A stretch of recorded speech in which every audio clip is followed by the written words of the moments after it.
Hi, everyone, and welcome to the Open House Podcast. I am one of your hosts, Ben Robitaille, and the other host, Richard Thompson. Amazing. Yeah. So here at the Open House Podcast, we tell stories about business and real life, and we pull back the curtain on what entrepreneurship is actually like in everyday life. So each episode, we sit down with entrepreneurs from every corner of the community to hear their journeys, the wins that felt amazing, the challenges that nearly broke them, and the lessons they picked up along the way. Fortunate enough to get, I would say, probably one of the coolest couples in the area, whether it's punching people, bare knuckle, making incredible smoothies and tea, being in incredible shape, getting people together to just be part of the community. These two, Jamie and Dee here at the Pulse, you probably already know them. We're excited to kind of dive deep on what they're doing, how they're parenting their boys, how they're managing to run a business together. All these things I can't understand, but I'm hoping I do understand after this. So thank you guys for coming on. Yeah, thank you. Thank you guys for having us. That was awesome. Yeah. Man, I'm excited for this show. You guys got me fired up.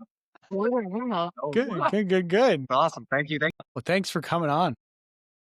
Just want to make sure, James, before we get into any deep questions here, any concussions from the fight recently, or are you okay? No, man. I feel phenomenal. Like better than ever. It's been great. The last fight, I only got punched once, so it was awesome. I almost took flawless victory. So yeah, no, it's good. Concussion symptom free, feeling awesome. James, just for like, if we have any listeners, viewers who have no idea what we're talking about, fill us in. So this wasn't like a customer at your store, right? Like what did you get up to here? Yeah. Yeah, I guess a little intro on that would be something. So yeah, we'll go probably all over the map with things, but I am a professional bare knuckle fighter. I recently fought in Ice Wars, which is a professional hockey fight league. It's just hockey fights, bare knuckle on skates. And so I used to fight for the Penetanguishene back in the day.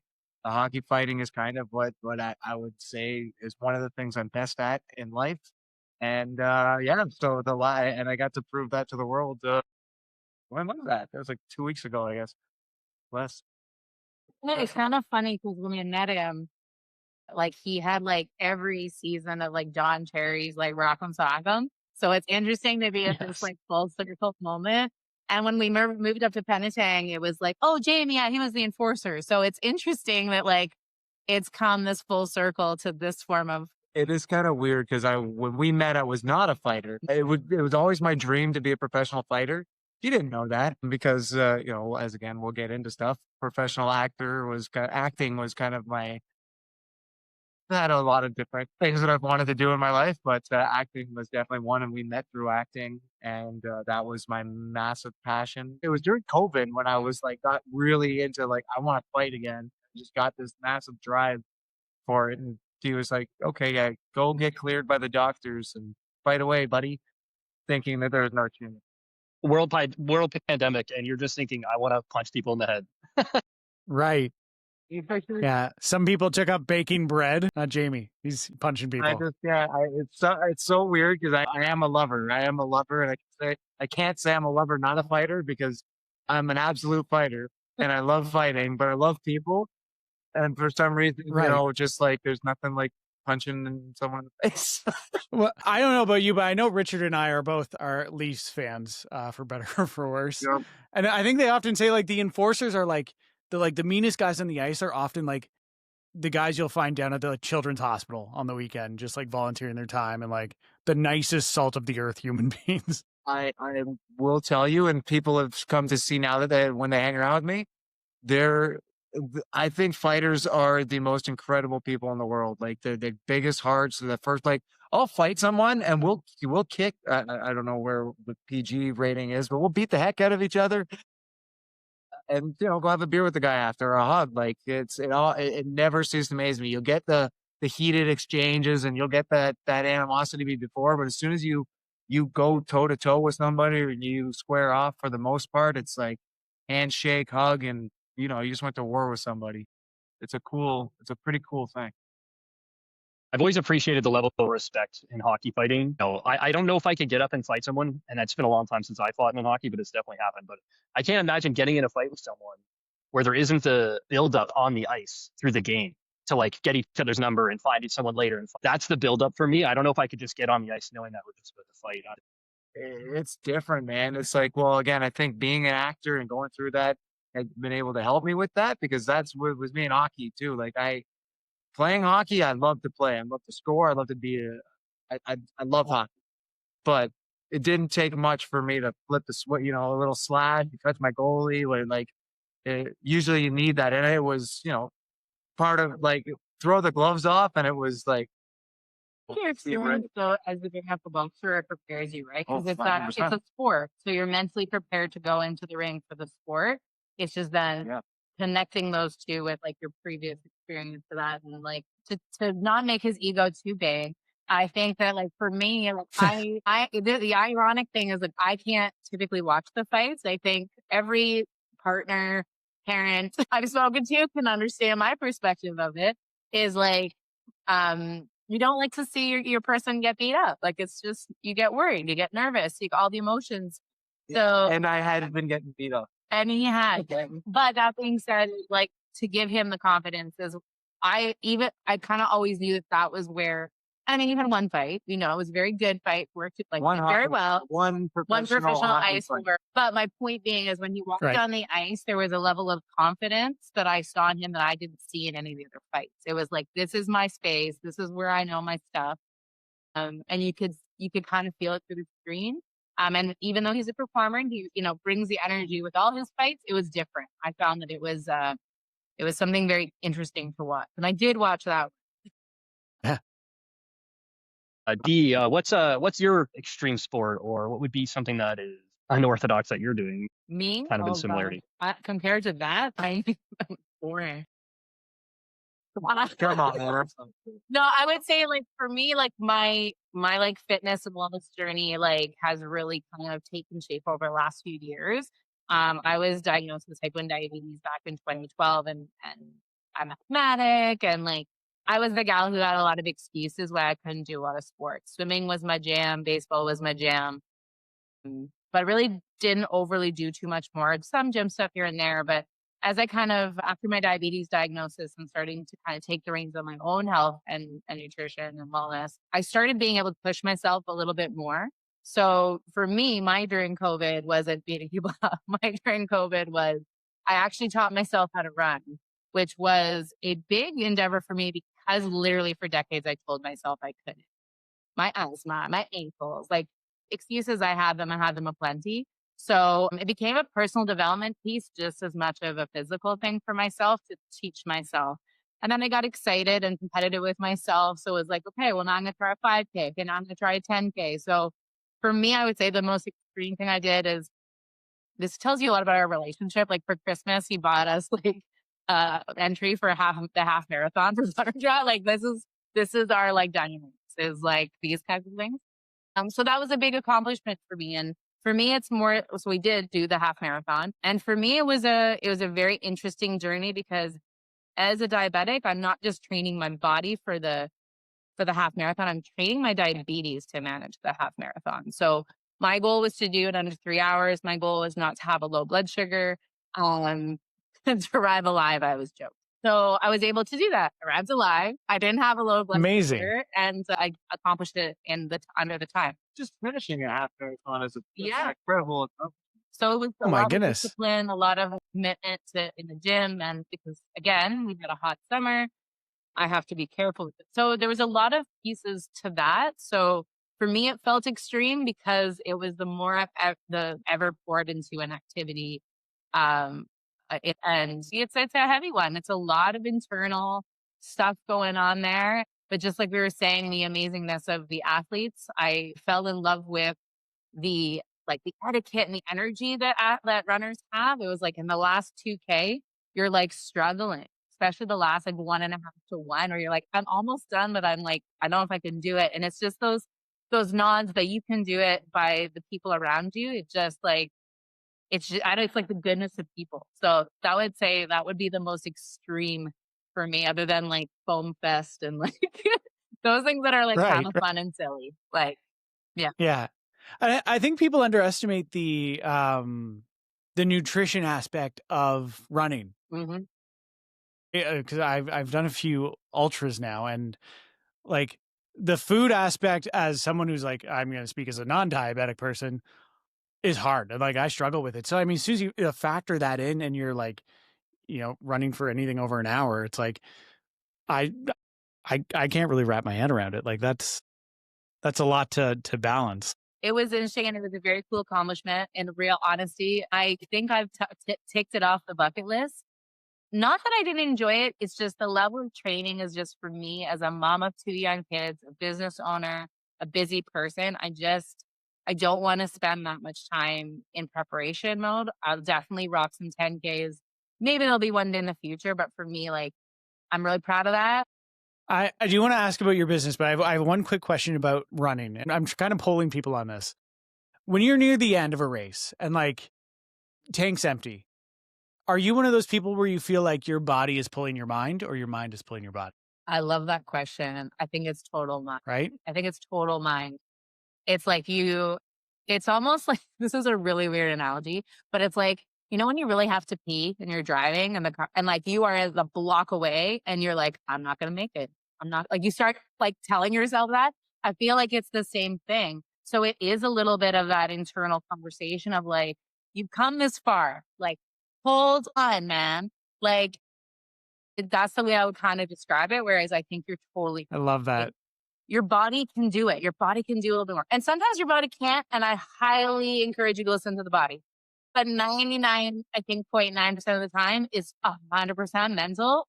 And it's where you just climb in. And it's funny because when you say ultra too, I think of Goggins. Like when I started running, I was listening to one of his books, a good personal development audiobook where the writer is reading it. And I always just thought of Goggins talks about one story where it's like one step at a time, one more foot, one more step. And in that last like half K, I remember saying to myself, just one more step, just one more step, just one more step.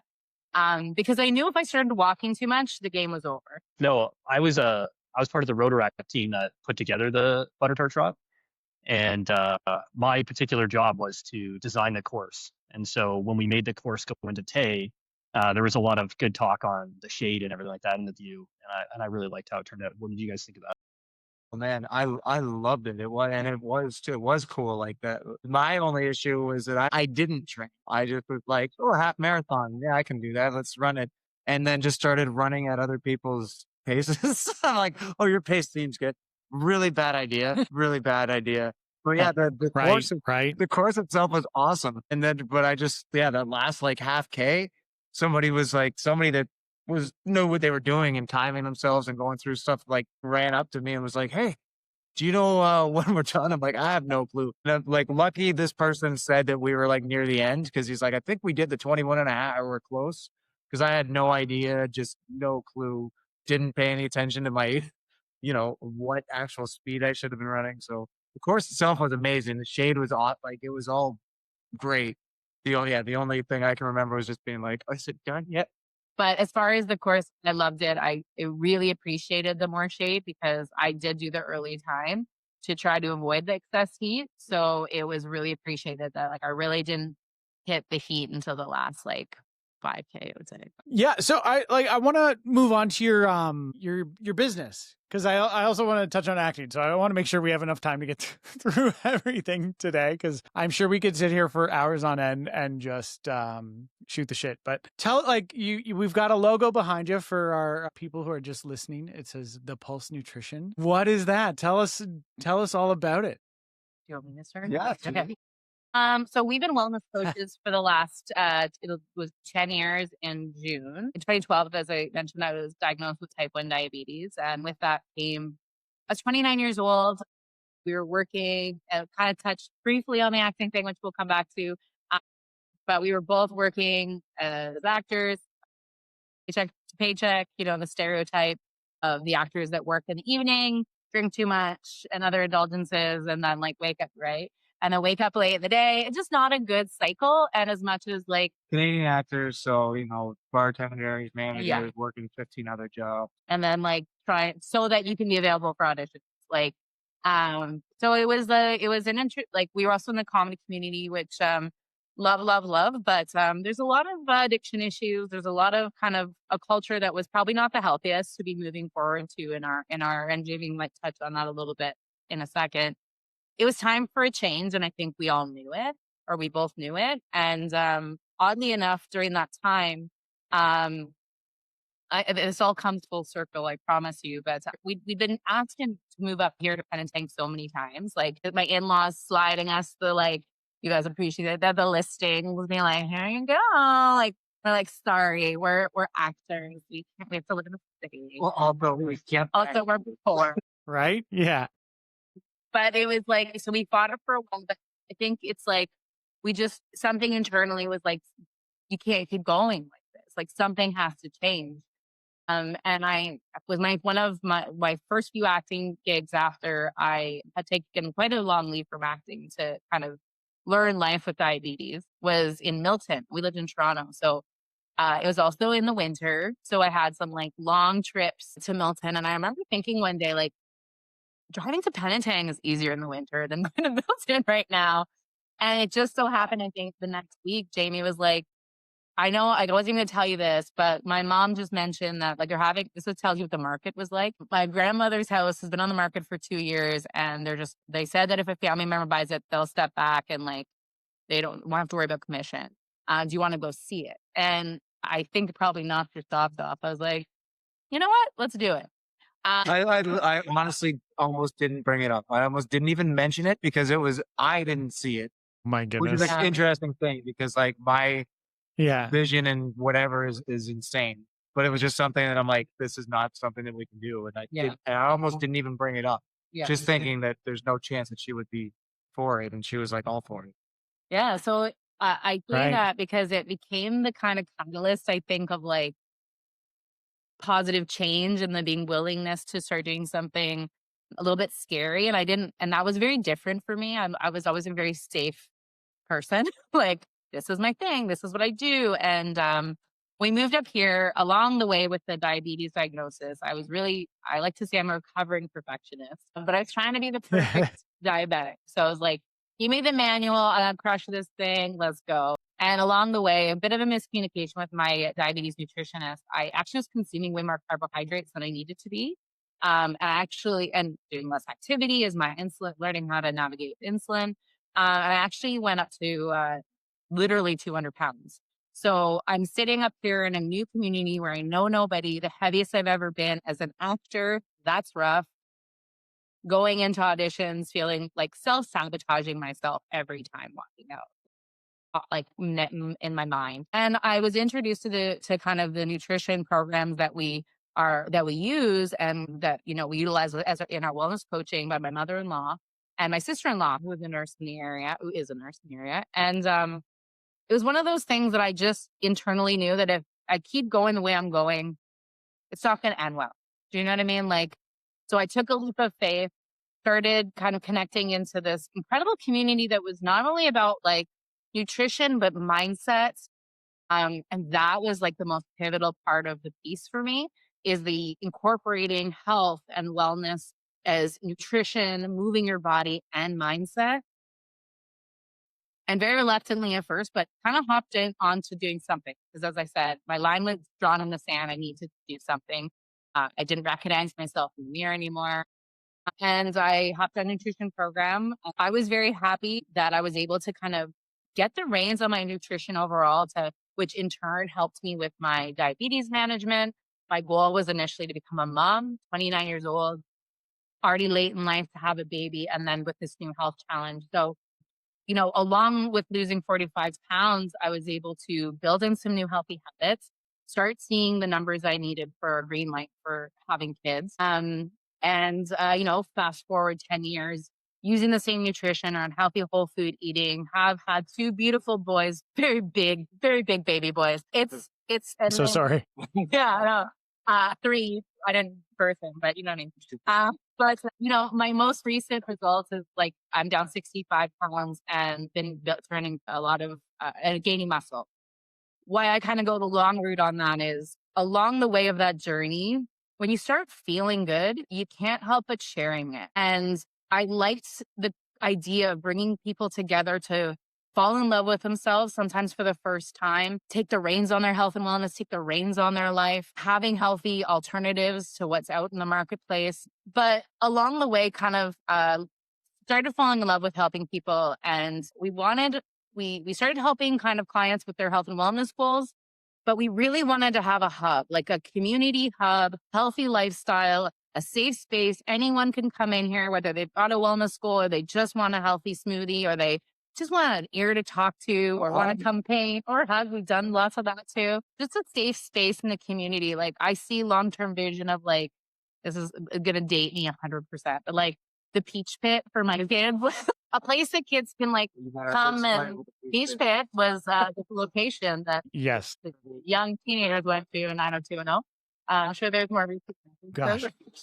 all that stuff while we're also doing things like our walk and talk, which is an opportunity for community to come together. Our sip and paints, which we're offering healthy beverages. You know, it's a lot of people are looking to be around things that aren't necessarily alcohol based, a sober community. So we're really trying to support as much of the community as we can. And, you know, we've started doing some stuff with Christian Island. It's a long story. The way that Jamie named this place as the Pulse was the idea was the heartbeat of the community. We're very community driven people. Love that. And that's kind of where the name came from and what we try to be and we try to do. We try to bring love and light to the community and make the world a little bit brighter than it was before we got there as much as we can. Very long version. That's amazing. I don't think I have to elaborate on it. That was awesome. I think I feel like I was gonna say where my mind goes on those is like total husband's thoughts, and it's like I was gonna ask Jamie like how he feels watching his wife go through that journey and grow as an individual, even if he's growing as yourself. Still, like how does it feel seeing your wife just be so empowered? Oh man, I honestly just got goosebumps when you said it because it is, and we don't talk about it enough. Really, I don't tell her enough. So thank you for bringing that up. It's even though I just clapped for your explaining what this place is. It is like really, it is her. I came up with the name, but like she saw this place, had a vision, brought it to life, and man, it's extremely like watching her growth. And as weird as that is to say, sound like I said, like I've been massive dreamer, huge vision, go after the world since I was like 8, and I like had some, we'll get into those probably as she mentioned the sober life. Like I was a party animal. I was an alcoholic. I just, massive dreams, but partying was way more important. And it's, it wasn't until we got healthier and kind of got into this zone of like, yeah, like we shouldn't be drinking. Like there's nothing good coming out from partying all the time. And just seeing that, like just seeing the switch in her, the confidence, like she see her picture on the wall of the transformation. And she always mentions it too. Like it's great to see the 65-pound weight loss and see all these people like losing the weight. But if you look in their eyes and you can see the confidence and you can see this glow and like, yeah, the change in her has been phenomenal. And like the same, I'm sure she'll say the same about me, but like, where things were going and where we were as people, we probably wouldn't be together now just because we weren't personally developed enough or mentally developed enough to figure out, anything. Just seeing this force that she's become is incredible and awesome. I think COVID did this really, I'm going to say like a weird statement. I think COVID was really good for a lot of people. I feel like there was this like large demographic of the population that was able to like finally like stop, take a breath, take like a step back from their life and kind of like look at things being like, okay, I've got time now to like figure out where I am, where I want to be and how to get there. And I love hearing stories like this where people, found fitness, found like a new passion, a new hobby, a new like, maybe life direction altogether, right? Thank you. I think if you, I think if you pull like 90% of people out there, and I'm pulling this stat is from nowhere. I can't quote my sources, so people keep that in mind. But like, I think if you look at like where people thought their lives were going prior to 2020 and then like from 2022 onwards, I think people are in places like you would never imagine you would have been in it. Well, we got to be like, I've been an entrepreneur, as I said, my whole life. So it was like we Right. had a young baby at the time. We had Lincoln was maybe 3 or 4 and Weston was only like a few months old. So we got to both be present parents. We got to be in that small home, but we got to be part of that together. And, we work from home as well. So we were able to actually grow our business online and we were able to do all that. We could both be present in that. We could learn to adapt. And also I think just realizing what's important. Like just being, there was times I find this funny, maybe vulgar, but it was hard emotionally on all of us, right? And I remember at one point, this shows you my sense of humor, is why I'm laughing already, is like, it was looking scary. And it was like grocery stores were getting bare shelves and There's no toilet paper anywhere. that was the least amount. So I'm like, just wash it off. Like, why? Anyway, it's a whole other conversation. But, but I remember having this moment where I was like, I don't know if we're gonna get out of this. And I remember, I think it was like the week before they started letting us leave our house. And I literally turned to Jamie and I was like, listen, if this gets to the point where like the zombies are attacking, I'm Tribune, eat me first. They're gonna run out of insulin, man. Like the kids need to figure it out. You're watching a lot of movies while you're home. It was COVID. There was a lot of like, what was the zombie movie? It was Walking Dead. Walking Dead. We watched a lot of that. I mean, like if we get there, just know I vote on Tribune.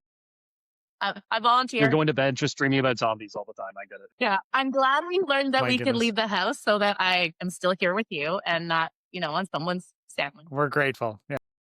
On that point, though, I just want to agree with you on that because it sounds weird. It's a hard thing to say, but a lot of good did come out of COVID. And again, for as much as it grew our business and everything else, massive reflection.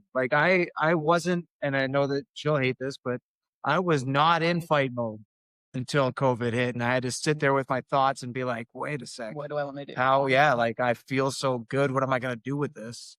And it's just go back to that thing you always wanted to do your whole life. And it was. And I think people handle it different, right? Like some people did that and some did it. And some people really struggled. And my heart goes to them. And, yeah. We feel like we were lucky. We 100%. had each other. We had our kids. But that was our bubble. Like my parents lived in the city. Jamie's family lives already with her mom and his sister and their kids. So their bubble was full. So we were very much in it on our own. So I'm grateful that we got to be together. And I know I can only imagine, and being up here, man, being able to go and get outside. I feel for my parents and so many people that were in cities and apartments and blah, blah, blah, blah. And not that they're everything like the last people. There was, it we you guys know, it wasn't all good, but it was I think it was a saying, and probably for all of us, we really look on the what good came out of it. Why dwell on the bad? Because there was a lot of it. So to dwell on the not good for a second. So when you were starting Pulse and this journey, what kind of things came up that maybe were difficult to overcome, or were bumps in the road? Is there anything that stood out that was boy, this is tough? Oh my goodness! Well, I could say that, would say little things like Penetanguishene in the winter. It was you pretty much lose the street. People aren't necessarily going around. So that was interesting. But we kind of knew that was coming. Just getting the tape stuff. Just getting open, trying to get everything. Because through COVID, we opened stage 3 of COVID. So we chose to continue to be more of a cafe to go style because we really are saying as arrive strangers, leave friends. We want everyone to feel included. I don't want to have to deny people at the door. I just wanted it to be as welcoming as I could. So challenging that, as I said, when we opened, we had to have the masks on, masks were required. There were so many rules of at that time. So it was just trying to make sure you're adhering to all that, let alone just getting the doors open, making sure was fire code, all these little things that we've never food and bev, we've never experienced because we've never been a brick and mortar business before. That was definitely a little bit of an experience. Yeah, I mean, it's been 4 years, just over 4 years. So definitely had its ups and downs and challenges. I would say for the most part, the community has been so phenomenal and so responsive and so fantastic. Have we had our challenges? Yeah. Like, but I go back to like the personal development place that thank goodness we took care of, especially before COVID. I never would have made it through COVID, 100% mentally, if I hadn't done the work before. The season that we've just been going through, I like to say it's in the past. We'll see. But like, you just have to be like, what's the lesson? What am I learning here? How can I move forward? How is this going to make me stronger? It's so easier said than done in the moment. But as Jim Rohn says, you're either, going into the storm, in the storm, or coming out of the storm. So I always just believe there's going to be the sunshine. Call me naive. It's like good triumphs, good is going to triumph. It has to. And I think if your why is strong and you're clear on what you're doing, and obviously if you're ethical and doing things above board, it's going to be okay. 100%. Whatever your like spiritual belief is, you're only given what you can handle. And even though if you don't feel like you're asking about the running, right? Is it mind or is it body? I think it goes right back to that. When you're in that hard moment, you're like, I can't. It's like, can't you? Can't you? Or like, you know what I mean? It's like that picture of the guy trying to reach for the diamond and he turns around right when they're there. It's like, just keep going. Right. Yeah. You're supposed to grow right now. I think there's a recipe. I Yeah. think there's a hidden recipe. I wouldn't say hidden. Everybody knows it. But if you're eating healthy, you're exercising every day, you're with people that make you happy, give you bliss, like everything else does get easier if you just have that simplicity and you're having affirmations of like the things you deserve and you're working towards that. I think everything does go right, even when they seem like they're going wrong. And also, yeah, I think that just helps you get through those risks and those hard conversations. So that recipe is huge, showing up every day. And then keep the gratitude for the little things, like in the heart. Man, it was really great is I was having a day and my 5-year-old came and gave me a really big hug and told me he loved you. Man, loved me. And man, that was a highlight of my day. Like I think celebrating your wins every single day is like essential for humans because I always say in like our fit camp too, it's like every morning find 3 things to be grateful for. And if you're struggling, feel your heart. Is it beating? There's one. Are your lungs moving? Like if your heart's beating, your air, like, and you can breathe in and out. And if you have a roof over your head, if you can see, if you like you can find one thing. Are you in a community? It could be small. It doesn't even have to be huge. Those small things just add up when you think about them, right? When you resonate in those things, it goes so far. It's almost like an important thing in my calendar, journaling or anything like that. Reflect on all those little things, remind yourself, speak it out loud. And that just, it's a healthy thing to do. I think a lot of people could do that more. I think it's a bit of a miss. And it's simple. Like if you can't get up, I don't like to say can't. It's free. Try not to, but like you can be lying in bed and think of things to be grateful for. It's not adding tasks onto your day. Like people can get overwhelmed with add meditation, add listening to personal development. You can literally sit on the can, think of things to be grateful for. Like you can always add it into something of your day, and it's not impossible. It's just a choice. I am grateful for toilet paper. Right. I do want to say, like, you guys give way too much credit to the pandemic for changing all your lives, because I truly think that all of us were on a journey. All of us were on a journey to change our lives regardless. And it was really about us as individuals. It wasn't about the pandemic. We were probably going to make this decision anyways. Maybe it spurted a little faster or identified some things for us. Yeah, it was a catalyst, let's say. But at the end of the day, like when you're having children and all these things, it does spark you on a journey. And as they get older, you change and you have to change. So I think you're all on that journey anyways. It's just put a different spur on it. And the last thing I would touch on challenges is just when you said kids is like being an entrepreneur and having kids is tough, right? Like we opened our business where thank goodness the miracles of the world got my youngest into daycare at very last minute. Still don't know who was helped out on that upstairs, but and my older one had started school. So we were fortunate that things got busy here pretty quick. And we didn't have a lot of support here to watch the kids. We didn't have pockets full of cash to pay for babysitters and all the other things. When you're an entrepreneur, you have to be all in, and especially as you build your business. it's going to take time where you have to time block and you've got to figure this out. And as a mom, you've got mom guilt, da, da, da, da, da. And that I think it comes to reoccurring kind of as they shift in their life and being like, okay, well, how are we going to best serve our kids and serve the business?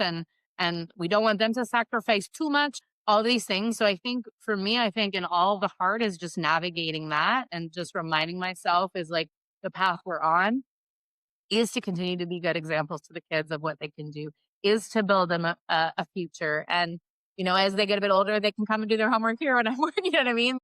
I could say I would say the biggest challenge is just learning how to navigate the different stages of our lives as business owners as our kids get older. Well, you lean on each other so much for that, right? When you have your partner, you need them to pick up the slack here and there, or you need to fill in, whether it's at the business or in the parenting world. I think we're all at a bit of a different stages. You guys, your kids are a bit older than mine. I have 6 and 3, and then Ben he's got a 1.5-year-old. So Yeah. he's starting to figure all this out. You'll get there, but you'll. So this information you're giving him is so valuable. I just had a micro nap there. I'm sorry. What did you guys say? This it gets easier, but ours are almost 6 and 9, and sleep is an intentional choice. Right. Yes. I think the problems just get different. Agreed. Hopefully. I don't know. You guys would know. I don't know. You're adjusting and reevaluating and coming together and having lots of conversations about it. It's exciting, though. It comes with a lot of fun, I think. At least that's what I'm seeing with the boys so far. Agree. Yeah.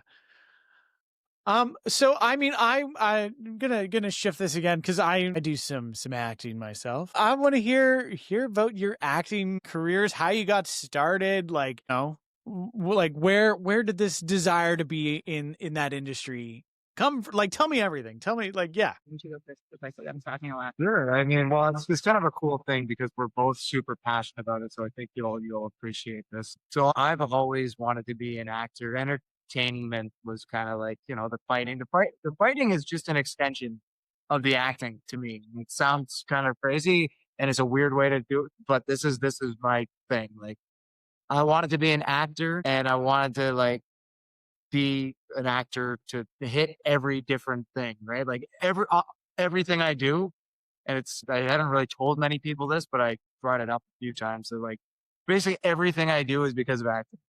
I became a firefighter, obviously, again, like to experience life in different eyes and be a different person. It sounds kind of crazy, but to me, I want to be the best actor on the planet. And in order to do that, I got to do some things that like, you got to live some stuff. I've had to see some things that most people probably haven't seen and can't relate to. And that's just, to me, that's the epitome of acting. You have to get into some places where, most people probably have never been able to get there or won't have to experience it. So as a good actor or as a, like that, to me, life experience is the main thing of the game. And I don't know if that was something that I decided young or just evolved into, but acting has been my passion. It's been what I've wanted to do forever because I felt that I could affect the most lives and touch the most people and create the most feeling through acting. It's always going to be something. And this is why I ran after fighting right now. I'm 43 years old. Most people that have started a fighting career are long done, long retired. Most professional athletes, long retired. Man, we got on this health kick. I feel better now than I did at 20. And I was a pretty high level athlete at 20. Like, and I'm twice the age, but twice the athlete I was then too. It's amazing. mental. Like you were talking about the mental thing, life, everything. It's 99% geared. The fight game, the act, all of this stuff, no matter what it is that you want to do, like you need to believe that. You need to be delusional. You need to be obsessed. Like people, D knows it more than everybody. I hear it, but I don't care. People will laugh at me. People will say you're crazy, and I'm just going to keep going. You laugh your way out of my life because, like, if you don't believe in me, I got no time for you. And as much as deep, go ahead. I love it. I love the reaction people get, or like you get from people when you say, "Oh, I'm an actor." The first question I was like, "Would I have seen you in anything?" Like if you tell someone, "Oh, like, okay, I'm not going to compare like acting to like being a medical doctor, but like if you say like, "Oh, I'm a doctor," like have you saved anyone lately? Like, That's it. And you're right. And that's the funny right? thing, right? Like I had to stop saying, I barely say I'm an actor anymore because and the thing, I can answer that. Like, have you seen anything? Probably. You probably have. I'm on TV quite a bit. Like, is it like, I don't want to toot my own horn, but I'm going to because it was a massive life. Like, Absolutely. I did the CIBC Run for the Cure commercial, and it was directed by Celine Song, who was maybe the biggest director in Canada. I would say the biggest Canadian director probably right now. Phenomenal director. I didn't even know it was a beautiful thing that I'm like, sorry, Celine. Now I know who you are very much. But at the time, I'm like, cool. Everybody's making a big deal about it. And luckily, I didn't because I didn't know. So I had a great conversation with her. We hit it off. She does this wicked thing when she's interviewed, like after the audition process, she does like a vibe check, which I didn't know this is. I love that. So she interviews everybody, and the cast for this like the whole cast was phenomenal because everybody had gone through this vibe check, and it was like the from the makeup person to the first AD, like everybody was cool, and it was like only 2 days on set, but like we came up with this pretty beautiful commercial. Like the acting was phenomenal. Like I've never done better acting in my life. It was a second that they show on the commercial, but like in the moment, like it was this take where we're so into it, and the catering and everybody's crying watching this thing on like the performance, which was it was a life dream, like to do something like that. Obviously for me, I want to be, my biggest goal is to be, it sounds egocentric when you say it, like I want to be a superstar, I want to be a movie star, I want to be Will Smith, The Rock, I want to be this thing. But it's not because I want to be the highlight and the focus. It's because that's millions of people I can affect.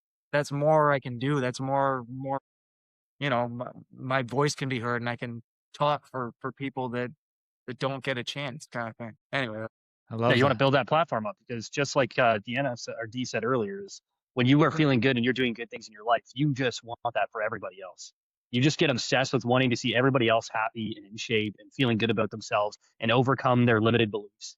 And so by going through this acting and taking yourself to another level, you're giving yourself a bigger platform to impact more people and hopefully see more people make that change. I think that's amazing. 100%. That's good. I'm glad that sometimes I just go off and don't know if that makes sense.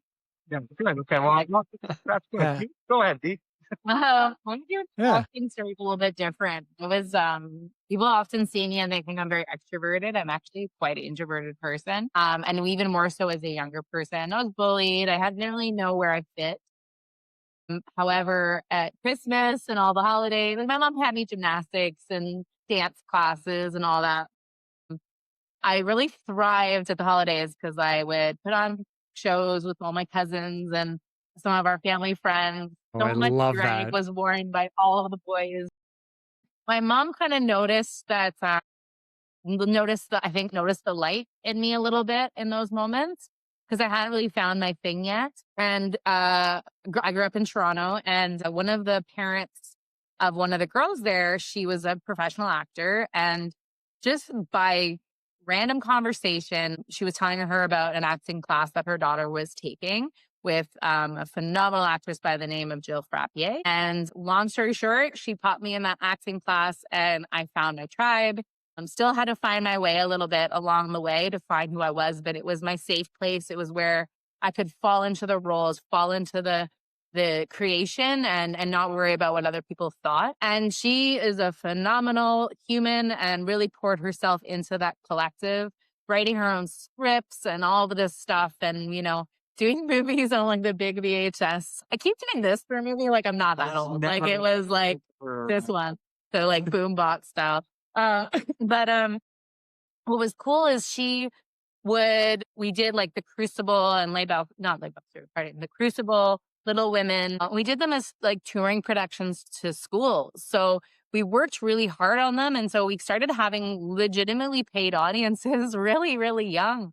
So we kind of learned this like professionalism. She got us in front of agents and people all the time. So it was really a very unique, something I respect a lot about Drayton up here and their hiring of local performers is that opportunity to get more eyes on you when it's something you're excited and passionate about, and setting people up for success in the best way. If you want to be professional, like, here's what you look for. Here's the agents we respect. Like, there's just a little bit more love that you need to give if you have the ability as an actor to guide people in the right path. Because there's a lot of not cool people out in the industry, especially if you're a child actor. Right. So, I had my first agent at 16. I was starting to really get in the audition game. Wasn't booking things like crazy, but I was starting to get really into a lot of callbacks. I was going to Etobicoke School of the Arts at the time, doing shows all the time. I did get to do Les Berceurs and all these amazing productions there, and work with some phenomenal talent, some of which are you see on televisions to this day. And then September 11th happened, and my agent at the time decided to drop her whole roster for whatever reason. So I was at this interesting crossroads of my life where it was like kind of tainted mindset, kind of tainted on the agent because that was shitty. But it was also time to apply for university. So I decided to go to university. So oddly enough, not my first choice, but ended up at Guelph, and I am forever grateful. I was able, I had a beautiful professor by the name of Kim Renders who, she's unfortunately passed now, but I had these like tiny pencil eyebrows, like rolled in a frosh week, ready to audition for like the 4th year production. And she was just like, I signed up, I was ready to go. And she was so sweet. And like, I brought up the eyebrows because it was years later. She's like, I remember when you walked in, you had these pencil eyebrows. She believed, she breathed belief into me, and like improvising before I knew I was improvising. Like, you had to do a monologue, and couldn't even tell you what I did. But like, I did this whole monologue about my brother, and I don't even know, but she enjoyed it. I couldn't recreate it if I tried, but I think she Right. appreciated my attempt to do it. My, who cares? I'm just going to try, because I loved it so much. I didn't know anyone really going to Guelph either. I was by myself, and most of my friends went to other schools. And, I kind of thought I was going to be at like a more theater school, but I'm not the most phenomenal singer. I'm okay. And I'm not the most phenomenal dancer. So at the time, you had to be a triple threat to go to pretty much any of the other ones. But what I got at Guelph was this amazing opportunity to, number one, I did like 6 to 10 productions a year. Every year, I had friends that went to like theater schools that didn't do a show until 4th year. I just constantly essay. So I had a lot of that training that you're learning in some of the theater schools. So a lot of my friends that were in some of those schools actually got bored and quit because they already studied all that. But for me, I got the opportunity to, number one, there was Sky Gilbert, founder of Buddies in Bad Times, was a professor there. Judith Thompson, a phenomenal playwright, Canadian playwright, was a professor there. Kim Renders, as I mentioned, founder of Rhubarb Festival, like incredible alternative. Robert Munch was a professor there. But what was cool was that it was a very alternative approach to performance and theater. They were anti-Stratford at the time because they had all the funding, but I learned that I learned to be successful in this industry is like, it's subjective, first of all, whatever that means to you. But if you want to be like making work that you care about and working consistently, you have to make it yourself. So Guelph taught me I started working with people in more of the producing side of things, like learning what production looks like, feels like. We learned how to do every component of tech. I, as an actor, got the appreciation of what it felt like when the lights came on. I have appreciation for the lighting people now. I have appreciation when the light board crashes. I have appreciation of how that feels. What happens when you have the sound? What happens when you have the set? Because you've done all the sides of it. So I felt as an actress, I was walking on the stage in a whole different way. So much more respectful to every piece of the equation, because without those character shoes, without that costume, it changes the way that you show up. So I found that over my 4 years, I just started falling in love with all of it. And it was very theater based. I love the idea of having nothing and it becoming something. I think it's the coolest thing. So doing a little bit of that along the way. And then when I graduated Guelph, I was still in this like anti-agent, because there was a lot of like the alternative. They were like, do it yourself, stay in theaters, do the industry. So I hesitated. Yeah, I hesitated for a bit getting an agent. And it's funny because I'm also Canadian film dork. I'm rusty, but like was like loved Canadian film. And of course now I'm like Bruce McDonald. So I worked at Cafe Diplomatico and he was a regular. He was cowboy hat and all this stuff. My goodness. Bruce McDonald is a very famous Canadian filmmaker. If you don't know who he is, oh my gosh, look him up. He's phenoms as well as Donna Keller. Anyway, so I had been a friend of Hardcore Low, which is one of his movies. So I'm serving this guy every day. We're like buds. I only knew him as Bruce because it was 20 years ago. Like we didn't have internet like we did now where you're like, oh, I know what everyone looks like. And he was the director. He wasn't the star actor. So it wasn't like he was in your face.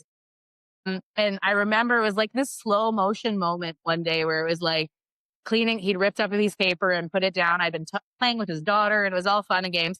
This slow motion of turning the piece of paper over and seeing his mock-up for Hardcore Logo 2, his next movie. And I was like, I went and like yelled at my colleague. I was like, what are you doing? But anyway, fast forward, I ended up getting an agent, kind of getting back into the game. And, here I am continuing to audition. I loved your comment there about like, it drives me nuts when people ask me what I've been in because it undervalues whether I'm an actor or not.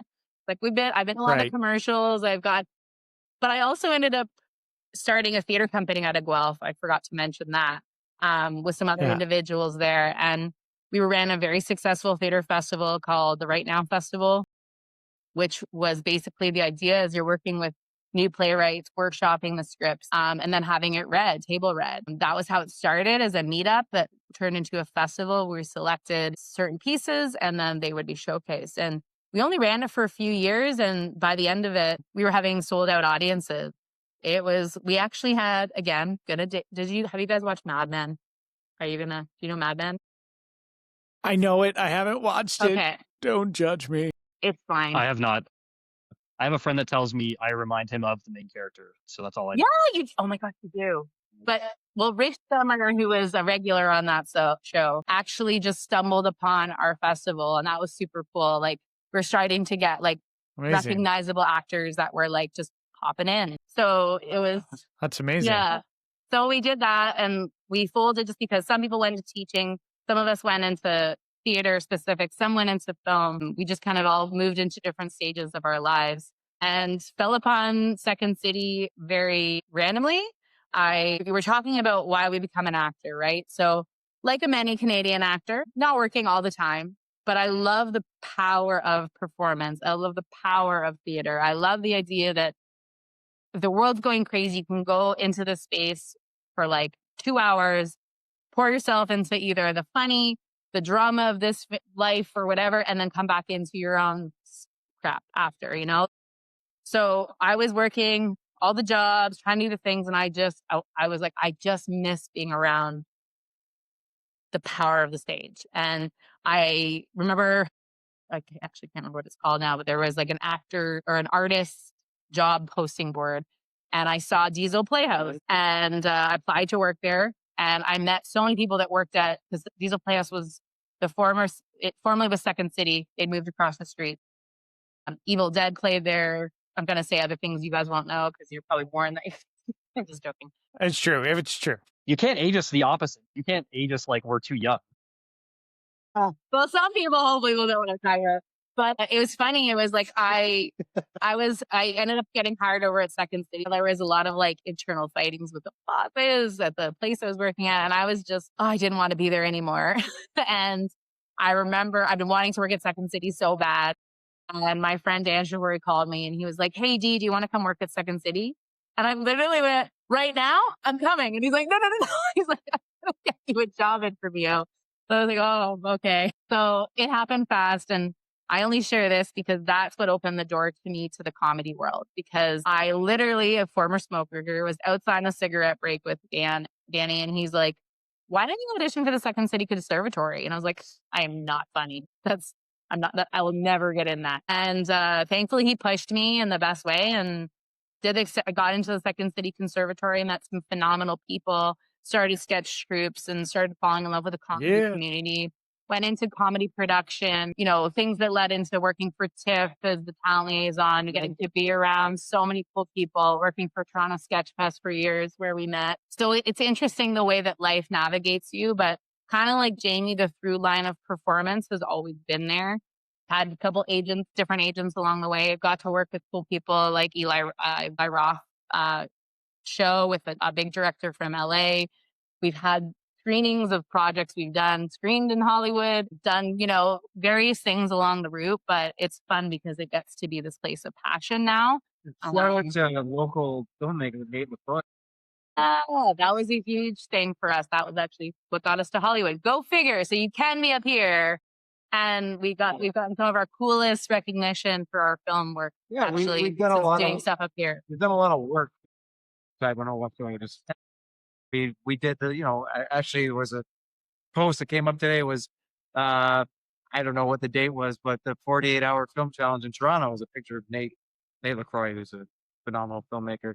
And yeah, so we did did that with him. But we've been working with all kinds of, worked with some higher level people in Toronto, the not higher level, what we thought anyway. And then came up here, started working with Nate, and had a worldwide. I think we did a film that won one of the international short film awards. Yeah, we've done a lot of work with Nate, and all done locally. Nate is a beauty. Nate single-handedly saved we did a short film last year. We didn't have an audio person. We didn't have audio equipment, and he wasn't available, but he's like, I've got a recorder. I've got a boom mic. It's yours. Let me know what you need, like what else I can do. But I've got to work for, love Nate. Oh man, he's the best. He's the absolute best. Yeah. But to jump on that, when we moved up here, it was again, you have that programming of you can't do anything if you're not in the city. As much as we didn't believe it, we're we don't have 9-to-5 jobs. It's fine. We'll commute. It was awful. Perk of COVID, more on camera auditions, more Zoom auditions. Yes. And recordings. But when we moved up here, we were our goal was to meet the theater people and the film people. So we met her running players. We were introduced to running players, and it just so happened that it was the first time they were doing basically what I just shared with you with the Right Now Festival was being done for one of their seasons. So we actually auditioned. I was privileged enough to be the lead in a script that was just being done. So that was my wheelhouse. I loved that. And it was comedy. So cool. It's for everything. I don't know why I blanked on that. And in that journey, we met the people that we would end up starting Good Morning Apocalypse with, which is our sketch troupe we had up here where we did Toronto Sketch Fest many times, Ottawa. We did so many things and did a load of short films that got us kind of all over. And then Patrons pick for Toronto Fringe. Yeah. Our little towns done some neat stuff. Yeah, and it was I think it was cool to show people that, again, you don't have to be in the big city. Since then, I teach acting and improv up here all the time. And it's so cool having some of my former students be on the Drayton stage that were when they first started with me, were so shy and didn't know how to do anything. Right. Or, girls that have done one-on-one workshops with me and audition trainings with me that are doing very, very well in the industry now. And it's again, not but Halo, but it's just that reminder that it's where there's a will, there's a way. When you have the passion, you'll figure it out. We do live in a time where so much we're on iPhones doing a podcast right now. Right. That wasn't like that when I started. We're not on an iPhone. Yeah. Oh, sorry. We're an Android. We are on an Android. Sorry, we're looking for sponsorship. So if we can be real specific, that would be great. We're on a cell phone of no name. A nondescript cell phone. Great. But it's that reminder that I think where there's a will, there's a way. And I tell my students all the time, you have the opportunity to make a little film on your phone. We didn't have that.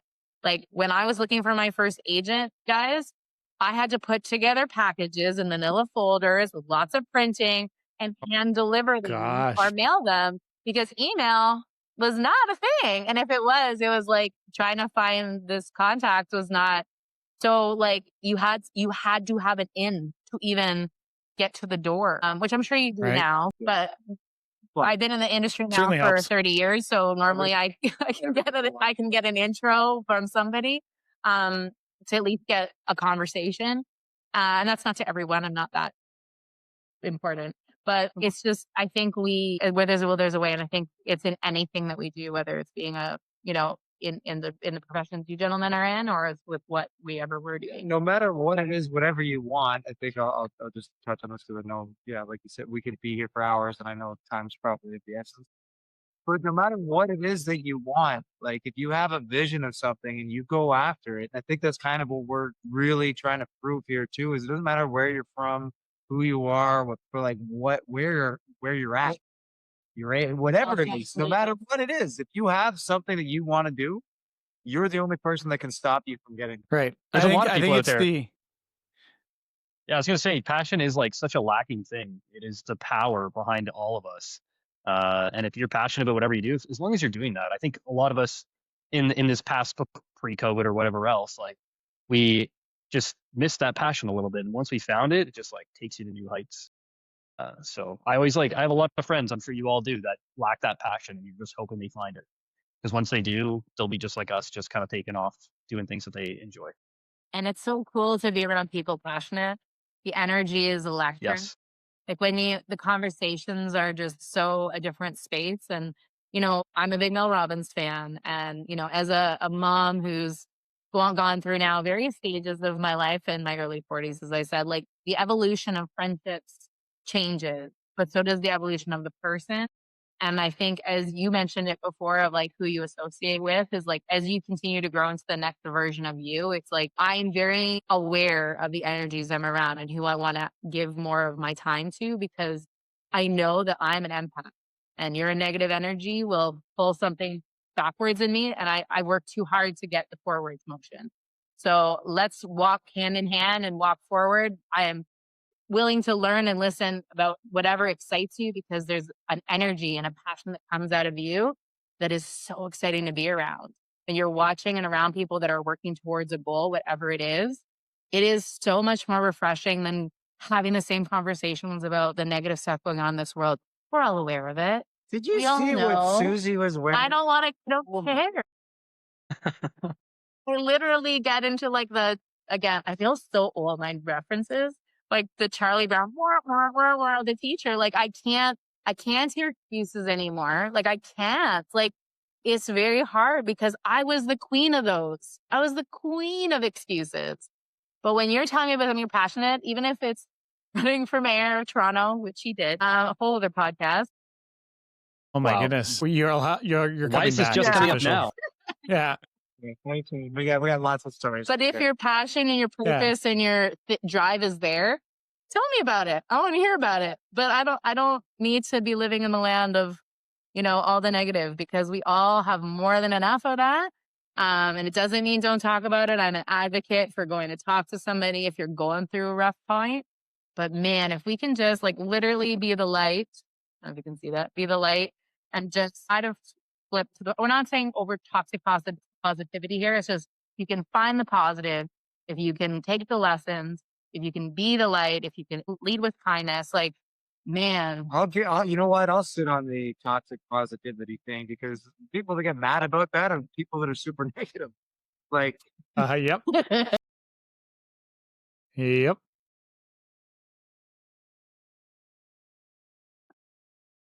Jamie, thank you. You guys have been so generous with your time today.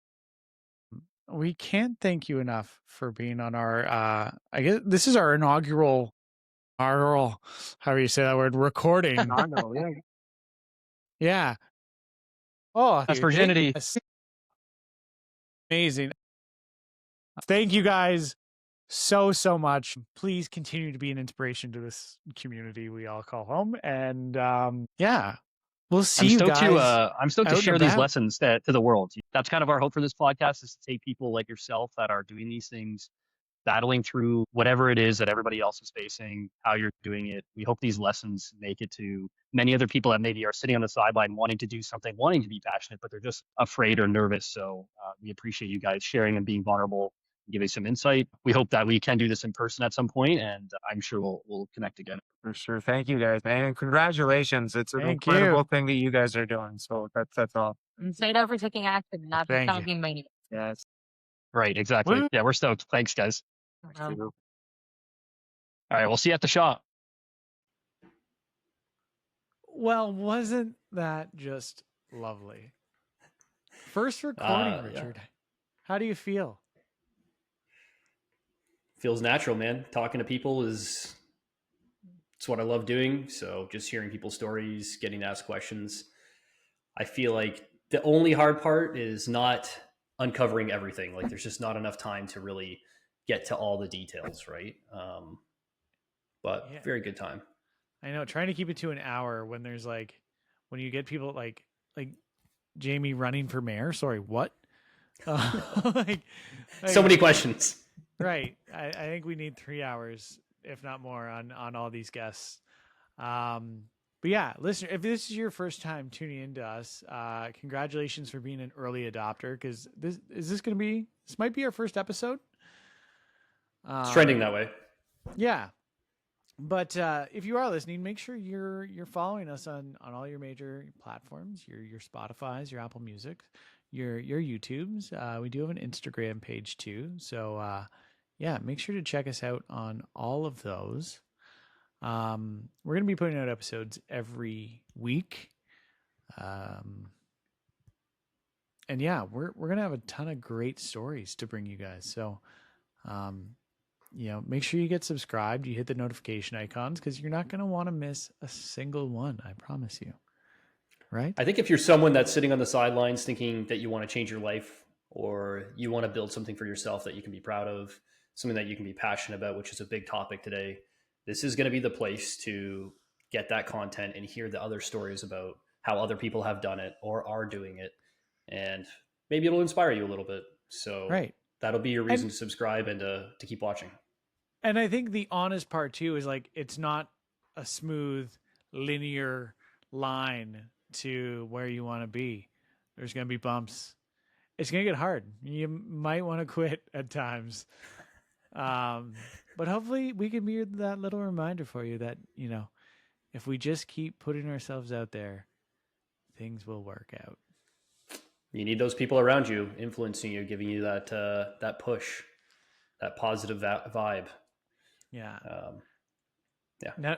No pressure here, Richard, but I feel like we need like a signature sign off. Pressure. That's a lot of pressure, actually. I can see the panic in your eyes. Ah, shit. I'm showing it.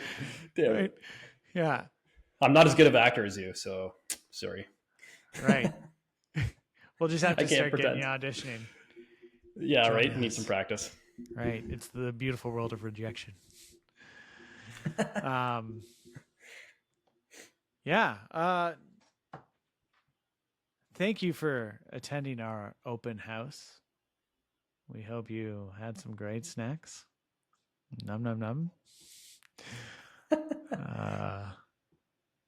Please write your name and personal information down on the sign-in sheet so we can contact you for the next calendar year. And we'll see you when the house is open again. I like that. Boom. Run the outro music.